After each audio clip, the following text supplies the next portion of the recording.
सत्य के सदन में अहिंसा के अवतरण का नाम है तीर्थंकर भगवान महावीर। अचौरे के आचरण और अपरिग्रह के अनुकरण का नाम है महावीर स्वामी। अनेकांतवाद के आकाश में उत्सर्ग की उड़ान का नाम है प्रभु महावीर। अवैर की अभिव्यक्ति और क्षमा की शक्ति का नाम है महावीर स्वामी। सहिष्णुता की सात्विकता और संयम के सामर्थ्य का नाम है भगवान महावीर। सद्भाव से सरोकार और समता के सूत्रधार का नाम है भगवान महावीर।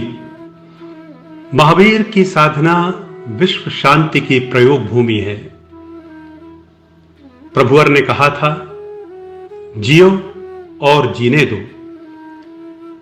महावीर के संदेशों की आज भी उतनी ही आवश्यकता है जितनी पहले थी। यदि हम कहें कि आज उससे अधिक आवश्यकता है तो शायद अधिक न्याय संगत होगा। सिर्फ उन्हें गहराई से समझकर अपनाने की आवश्यकता है।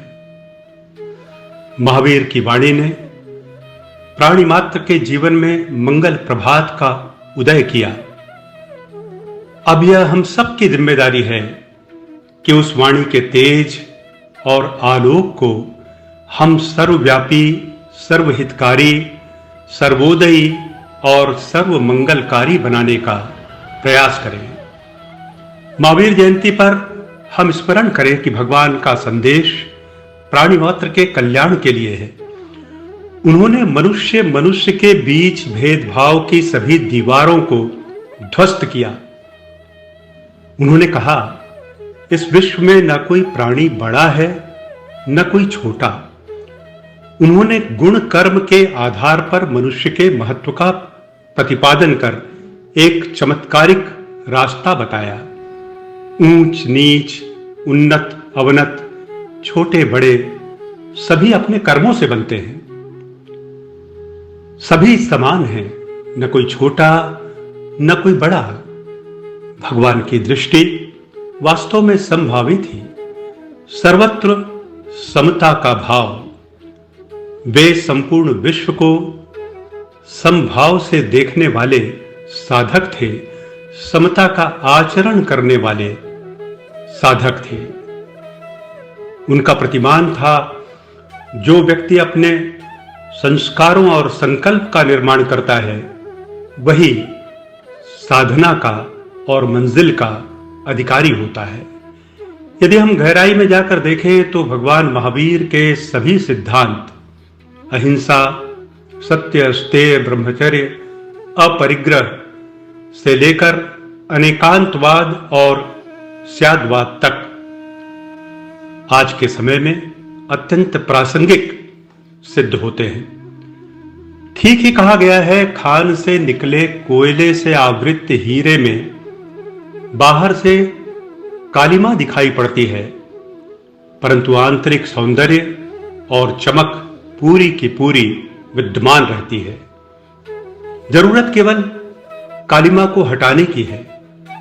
सर्वांग सुंदर हीरा अपने दैदीप्यमान रूप में स्वतः ही प्रकट हो जाता है। खान से निकली पत्थर की शिला में प्रतिमा छुपी होती है, जिसे कुशल पारखी या कारीगर एक नई पहचान देता है। और बाहरी आवरण अतिरिक्त पत्थर को हटा देने पर वह सर्वांग सुंदर प्रतिमा प्रकट हो जाती है, जो प्रतिष्ठित होने पर जगत पूज्य बन जाती है। ऐसा था भगवान महावीर का जीवन। उनका जीवन और उनकी शिक्षाएं स्वाभाविक है कि अत्यंत प्रेरणादायक और सर्व कल्याणकारी है। उनके अनुपालन से न केवल जीवों का मुक्ति का मार्ग प्रशस्त होता है, वरन सामान्य लोक जीवन भी सुंदर हो जाता है।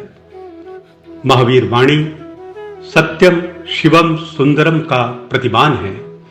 उनके उपदेशों में अहिंसा, अनेकांत और अपरिग्रह की अक्सर चर्चा होती है, परंतु उनके उपदेशों को सबसे सघन पक्ष के रूप में यदि हम देखें तो प्रत्येक आत्मा में परमात्मा बनने की शक्ति की पहचान वहां विद्यमान है।